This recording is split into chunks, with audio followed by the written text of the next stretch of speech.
Hi friends, இன்றைக்கி என்னென்னு பார்த்தீங்கன்னா, நான் தந்தூரி சிக்கன் தான் பண்ண போகிறேன். சரி, அப்படியே ஒரு வீடியோ எடுக்கலாம்னு யோசிச்சேங்க. இதில் மசாலா என்னெல்லாம் போட்டிருக்கேன் அப்படின்னு பார்த்தீங்கன்னா, ஒரு 5 ஸ்பூன் அளவுக்கு தயிர், அப்புறம் காரத்துக்கு ஏற்ற மாதிரி மிளகாத்தூள், கொஞ்சமாக மஞ்சத்தூள், ஒரு 2 ஸ்பூன் அளவுக்கு பெப்பர் பொடியும் போட்டிருக்கேன். அடுத்ததாக பார்த்தீங்கன்னா, தேவையான உப்பும் போட்டாச்சு.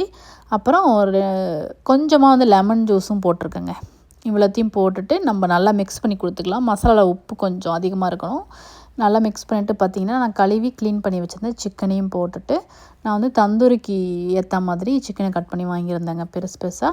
அதை நம்ம நல்லா மசாலாவில் போட்டு நல்லா ஊற வச்சுக்க போகிறோங்க. ஓவர் நைட்டு ஊற வச்சா ரொம்ப சூப்பராக இருக்கும். நான் ஒரு 3 ஹவர்ஸ் போல் தான் ஊற வைக்க போகிறேன். இப்போ பார்த்திங்கன்னா மசாலா நல்லா இப்போ ஊற வச்சாச்சு. அடுத்ததாக பார்த்திங்கன்னா, இதில் பெருசாக நம்ம எண்ணெயெலாம் நிறையா ஊற்ற தேவையில்லைங்க. சூப்பராக இந்த மாதிரி கிரில் பண்ணி எடுத்தால் நம்மளோட சூப்பரான சுவையான தந்தூரி சிக்கன் செம்மையாக ரெடி ஆகிடுச்சு. இதோட டீட்டெயில் ரெசிபி வேணும் அப்படின்னா எனக்கு கமெண்ட் பண்ணுங்கள். கண்டிப்பாக போஸ்ட் பண்ணுறேன். நீங்களும் உங்கள் வீட்டில் செஞ்சு சாப்பிட்டு என்ஜாய் பண்ணுங்கள்.